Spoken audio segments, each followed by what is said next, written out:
নমস্কার, দেখছেন কলকাতা টিভি। আপনাদের সঙ্গে আমি মধুবন্তী। শুরু করছি 4টের চারদিক। আর শুরুতেই যে গুরুত্বপূর্ণ খবরে নজর রাখবো, 25 জনের অভিযোগের ভিত্তিতে সবার চাকরি বাতিল হওয়া উচিত নয়। সুপ্রিম কোর্টে চাকরি হারা শিক্ষকদের মামলায় এমনটাই সওয়াল আবেদনকারীর আইনজীবী দুষ্মন্ত দাভের।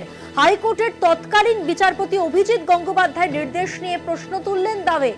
দুর্নীতিকারী দুর্নীতিহীনদের আলাদা না করলে পুরো প্যানেল বাতিল হবে, পর্যবেক্ষণ প্রধান বিচারপতির।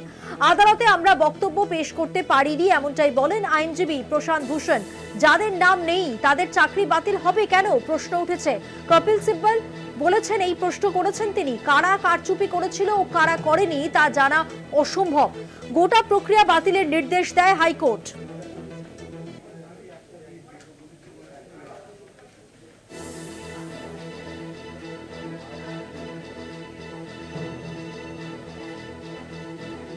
পঁচিশ জনের অভিযোগের ভিত্তিতে সবার চাকরি বাতিল হওয়া উচিত নয়। সুপ্রিম কোর্টে চাকরি হারা শিক্ষকদের মামলায় এমনটাই সওয়াল আবেদনকারীর আইনজীবী